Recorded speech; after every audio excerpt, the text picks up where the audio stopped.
Welcome everybody. तो यहाँ पे डिज़ाइन ऑफ डबली रिइंफोर्स्ड का जो स्टेप्स है उसको मैं बहुत ही डिटेल में डिस्कस करूँगा। तो देखिए, सबसे पहले कुछ चीज़ें तो जो है वो आपको दी गई रहेंगी और नहीं दी गई हुई तो आप एज्यूम कर सकते हो। जैसे एफ के किस ग्रेड का कंक्रीट यूज होगा, FY grade of steel, WU load, उसके बाद L इफेक्टिव, DB ये सभी आपको पता होगी, और नहीं पता है तो आप जो है वो सुटेबली एज्यूम कर सकते हो। अब यहाँ पे सबसे पहले बात आते हैं कि MU लिमिट, ओके, मीन्स कितना मैक्सिमम रेजिस्टेंस जो है वो हमें बीम प्रोवाइड कर सकता है at a given depth of beam and grade of concrete. तो वहाँ से हमें जो है वो MU का वैल्यू पता चल जाएगा। अब MU का वैल्यू अगर सिंपली सपोर्टेड के लिए बात करें तो हमें जो रिक्वायर्ड होगा, ये MU लिमिट अलग है और MU अलग है। तो MU लिमिट जो है वो हमें अलग तरीके से निकालना होगा और MU अलग तरीके से। तो MU जो है वो डिपेंड करता है कि कैसा टाइप ऑफ सपोर्ट है, और वहाँ से हमारा जैसे WL²/8 हम लोग सिंपली सपोर्टेड के लिए यूज़ करते हैं, और WL/2 हम लोग यूज़ करते हैं कैंटिलीवर के लिए। तो वहाँ से ये आ रहा है MU का वैल्यू। और MU लिमिट का वैल्यू जो है वो QFC के BD²। Q का वैल्यू जो है वो Q क्या है, Q जो है वो डिपेंड करता है कि कौन सा ग्रेड आपका है, कौन सा ग्रेड का स्टील हम लोग यूज़ कर रहे हैं। ओके, तो Q जो है वो 0.133 हो सकता है, 0.138 हो सकता है, और ये डिपेंड होता है किस पे, ग्रेड ऑफ स्टील पे। तो जैसे 0.133 FE 500 के लिए यूज़ करते हैं। अब हम लोग चेक करेंगे कि जो MU लिमिट है और MU जो है वो उसमें जो है वो रिलेशन क्या है, मीन्स कौन बड़ा है। तो अगर हमारा MU लिमिट ग्रेटर आता है MU से, अगर हमारा MU लिमिट ग्रेटर आता है MU से, तो इसका मतलब कि हमारा सिंगली रिइंफोर्स्ड डिज़ाइन से काम चल जाएगा। लेकिन अगर हमारा MU लिमिट ग्रेटर लेस आता है MU से, इसका मतलब जो मोमेंट हमें चाहिए, रिक्वायर्ड है, उतना मोमेंट जो है वो हमें बीम प्रोवाइड नहीं कर रही है सिंगली रिइंफोर्स्ड में। तो उस केस में हमें डबली रिइंफोर्स्ड चाहिए होता है। तो सिंगली रिइंफोर्स्ड और डबली रिइंफोर्स्ड को डिसाइड करने का ये बहुत ही इंपॉर्टेंट क्राइटेरिया है, और प्रिलिमिनरी स्टेप यही होगा। अब देखिए, ये टिपिकल डायग्राम है एक डबली रिइंफोर्स्ड के बीम का। तो ये जो डबली रिइंफोर्स्ड का बीम आपको दिखाई दे रहा है, तो ये किस किस चीज़ों से बना हुआ है, अगर आप इसे थोड़ा ध्यान से देखें तो ऊपर में आपको स्टील दिखाई दे रही है, नीचे में स्टील दिखाई दे रही है। तो यही जो है वो डबली रिइंफोर्स्ड का जो है वो मेन क्राइटेरिया है कि यहाँ पे कंप्रेशन, जो कि कंप्रेशन ऊपर में होता है, कंप्रेशन बार में भी स्टील होती है और टेंशन बार में भी स्टील होती है। अब इसको जो है वो अगर हम लोग क्लासिफाई करें कि आखिर ये बना कैसे है, तो ये जो है वो एक सिंगली रिइंफोर्स्ड और प्लस जो है वो area of steel in both compression और टेंशन। तो दो तरीके से जो है ये आपको दिखाई दे रहा है। और यहाँ पे ऊपर में जो है वो मैंने डॉट डॉट डॉट कर दिया है, तो ये डॉट डॉट डॉट का मतलब है हैंगर बार्स। ओके, तो इस दोनों का ऐसा डिज़ाइन को अगर हम लोग कंबाइन कर दें तो हमें डबली रिइंफोर्स्ड जो है वो मिल जाता है। और सेम प्रोसीजर जो है वो हमें यूज़ करना होगा वाइल डिज़ाइनिंग। तो हम लोग शुरू करते हैं। तो देखो, आप सबसे पहले जो है वो आपको XU निकालना होगा। XU क्या होता है? XU होता है कि हमारा जो न्यूट्रल एक्सिस है, वो न्यूट्रल एक्सिस से कितना डिस्टेंस है टॉप कंप्रेशन फाइबर से। टॉप कंप्रेशन फाइबर यानी कि जो बीम का सबसे टॉप मोस्ट एज होता है, यहाँ से जो है वो XU की नीचे की तरफ जो वैल्यू आती है वो XU होती है। Okay, neutral axis. तो न्यूट्रल एक्सिस जो है वो हमें निकालना होगा, और XU लिमिट की वैल्यू जो है वो आपको ये वाला जो है वो एक रिलेशन होता है, यूज़ करके आप जो है वो निकाल सकते हो। और ये जो है वो देखो आप, ये वाला। ओके, तो XU/D का रेशियो जो है वो 0.35 या 0.48 या 0.46 डिपेंडिंग अपॉन कि आपका क्या जो है वो किस टाइप का ग्रेड ऑफ स्टील है। तो XU limit is equals to KD, where K का वैल्यू आप देख सकते हो। तो ये सभी आपको याद रखना पड़ेगा। अब आगे आते हैं कि ऐसा जो है वो स्ट्रेन डायग्राम आपको बनाना होगा। तो ये स्ट्रेन डायग्राम जो है वो बनाया गया हुआ है। तो यहाँ पे एक बेसिकली ट्रायंगल है, ट्रायंगुलर शेप में स्ट्रेन डायग्राम होता है।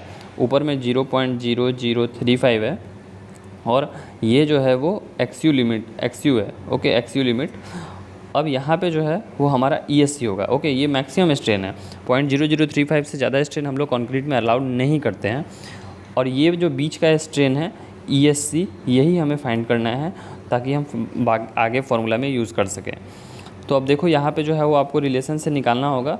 ये वाला रिलेशन भाई हम लोग क्या यूज़ कर रहे हैं, यहाँ पे सिमिलर ट्रायंगल का रिलेशन यूज़ कर रहे हैं। आप ध्यान से समझोगे तो this upon x u is equals to e s c divided by x u minus d. Okay, so ये जो है वो रिलेशन हम लोग यूज़ कर रहे हैं। और डी डैश क्या है, हमारा इफ़ेक्टिव कवर। डी डैश क्या है, इफ़ेक्टिव कवर या फिर क्लियर कवर अगर दिया हुआ है तो आप उसे भी यूज़ कर सकते हो। तो हमारा ई एस सी का वैल्यू आ गया। अब देखो to calculate A S T one, A S T one क्या है, ए एस टी वन होता है area of steel in tension. Okay, area of steel in tension, और ये जो है वो सबसे फर्स्ट वाला होता है। तो हम जो है वो ये इससे कैसे निकालते हैं, यूजिंग मोमेंट ऑफ रेजिस्टेंस। तो जो हम लोग सिंगली रिइंफोर्स्ड में मोमेंट ऑफ रेजिस्टेंस निकालने का फार्मूला यूज़ करते थे, सेम फार्मूला यूज़ होगा। तो ये वाला पार्ट जो है वो फोर्स होता है और ये वाला पार्ट जो है वो डिस्टेंस होता है। ओके, तो 0.87 FY AST1 into D minus 0.42 XU। इसमें डी का वैल्यू आपको मालूम है, XU अभी अपने यहाँ से निकाला, AST का वैल्यू आपको रिक्वायर्ड है, मतलब आपको फाइंड करना है, और ये दोनों वैल्यू आपको जो है वो मालूम है। और MU लिमिट भी आपको दिया गया हुआ है, या फिर आप जो है वो कैलकुलेट कर लोगे। सो AST का वैल्यू आपने निकाल लिया। अब इसके बाद जो है वो हमें क्या निकालना है, AST2। तो AST2 के लिए हमें जो है वो XU का वैल्यू फाइंड करना है। तो XU के लिए हमें जो है वो ये वाला रिलेशन यूज़ करना है, compression is equals to tension. तो कंप्रेशन में अगर आप देखोगे ये डायग्राम, तो कंप्रेशन में जो है वो स्ट्रेंथ किसके वजह से आ रहा है। एक तो यहाँ पे सपोज करो कि ऐसे न्यूट्रल एक्सिस होगा, तो ये जो कंप्रेशन का एरिया है, तो उस कंप्रेशन के एरिया में क्या क्या है, एक कंक्रीट है और प्लस स्टील है।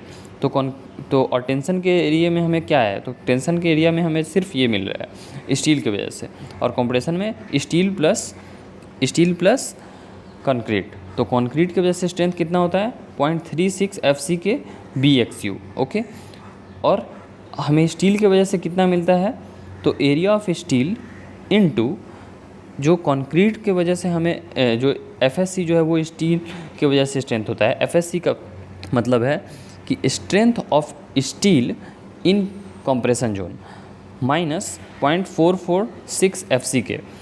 तो ये जो है वो हमें वैल्यू मिल गया। ये वाला जो है बॉक्स है कंप्रेशन जोन में एरिया स्टील के वजह से स्ट्रेंथ, और ये वाला जो बॉक्स है वो है कंप्रेशन बॉक्स में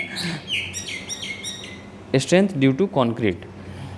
और ये जो फाइनल होगा हमारा 0.87 FY AST, ये जो है वो हमारे टेंशन की वजह से स्टील का जो है वो वैल्यू जो आ रहा है वो।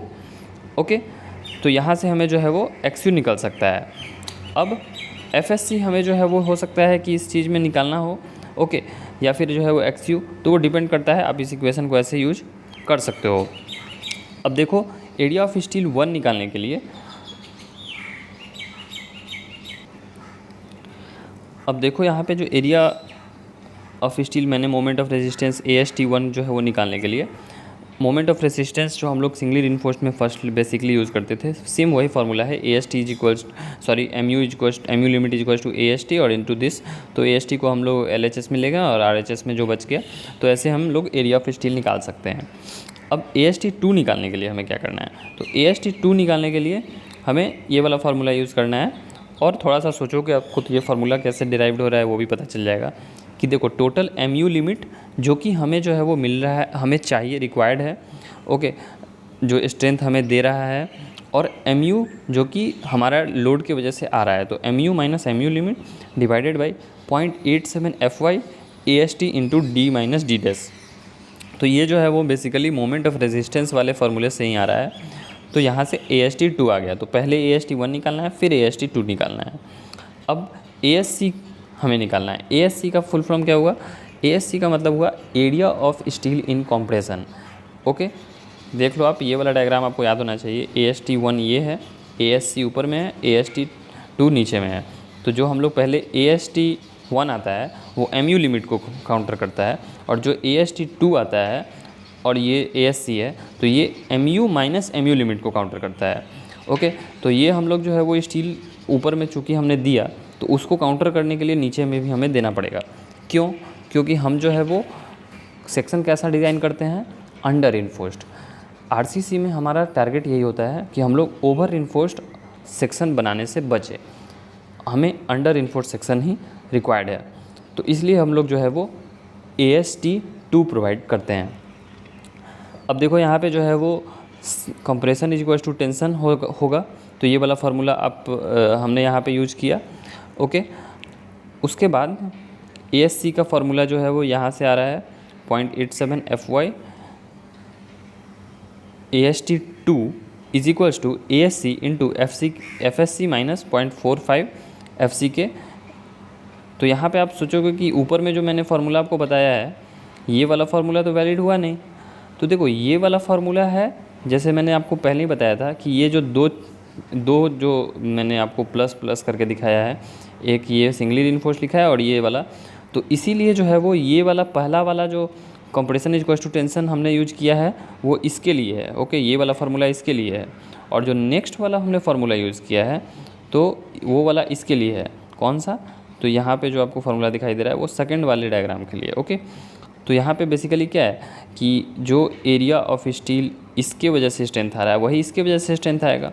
ओके, तो वही चीज़ यहाँ पे जो है वो हमने यहाँ पे जो है वो इक्विलिब्रियम का कॉन्सेप्ट यूज़ करके ASC area of steel in concrete into strength of steel in compression minus जो कंप्रेशन में जो है वो कंप्रेशन की वजह से जो स्ट्रेंथ मिल रहा है डिडक्ट हमने कर दिया है, और is equals to 0.87 FY AST2।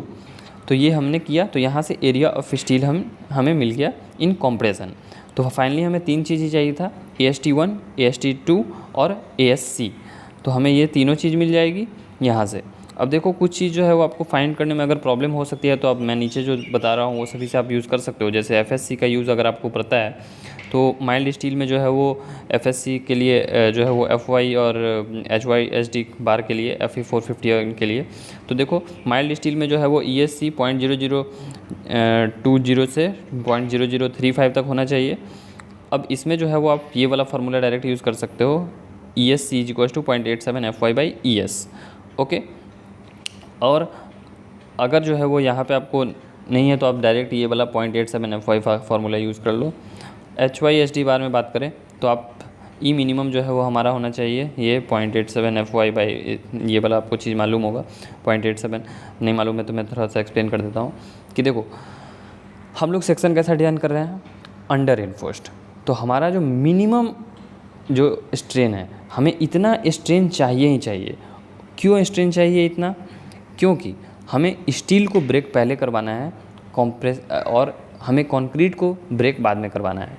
तो इसलिए जो है वो इतना स्ट्रेन चाहिए होगा तभी हमारा स्टील जो है वो पहले ब्रेक होगा। अगर हमारा इतना स्ट्रेन नहीं होगा तो हमें यील्डिंग नहीं दिखाई देगी। तो इस वजह से जो है ये ई मिनिमम चाहिए ही होगा, वरना कंक्रीट फेल हो जाएगा।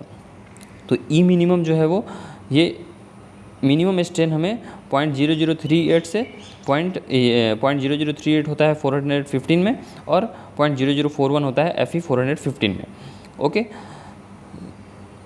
अब यहाँ पे जो देखो आपकी जो है वो ESC के लिए FSC के लिए जो है वो 0.87 FY फार्मूला आप तब यूज करना जब आपको अगर कहा जाए, और वरना अगर हो सकता है कि आपको फार्मूला दिया गया हो। ओके, जैसे एक प्रॉब्लम भी मैंने कराया है इसके रिगार्डिंग, तो आप चाहे तो उस फार्मूला को भी देख लेना। ओके, और कोड में भी जो है वो आपको D-/D का ये सभी का रेशियो भी आपको मिल जाता है कि कौन से जो है वो ग्रेड के लिए कैसा है। ओके, सो इतना जो है वो बेसिकली मेरा यहीं तक काम था कि हम लोग AST निकाल लें, ASC निकाल लें और हमारा काम हो जाएगा। और सीयर डिज़ाइन की रही बात, तो सीयर डिज़ाइन का जो है वो सेम होता है एज सिंगली रिइंफोर्स्ड। मैंने आपको जो वीडियो अपलोड किया हुआ है उसके ही जैसा, तो सिंगली रिइंफोर्स्ड में जैसा या फिर WSM LSM सभी जगह सीयर डिज़ाइन का एक ही कॉन्सेप्ट है, तो आप उसे देख सकते हो और वैसे ही आपको डिज़ाइन करना है। सो आई होप कि आपको यहाँ पे पूरी बातें समझ में आई होगी, एंड नहीं समझ में आई तो आप पीछे जाके फिर से देख लो। नोट्स सभी आपको जो है वो लिंक मैंने प्रोवाइड कर दिया है, डिस्क्रिप्शन बॉक्स में टेलीग्राम ग्रुप से मिल जाएगा, और अदर वीडियोज़ भी आपको वहाँ से मिल जाएंगे।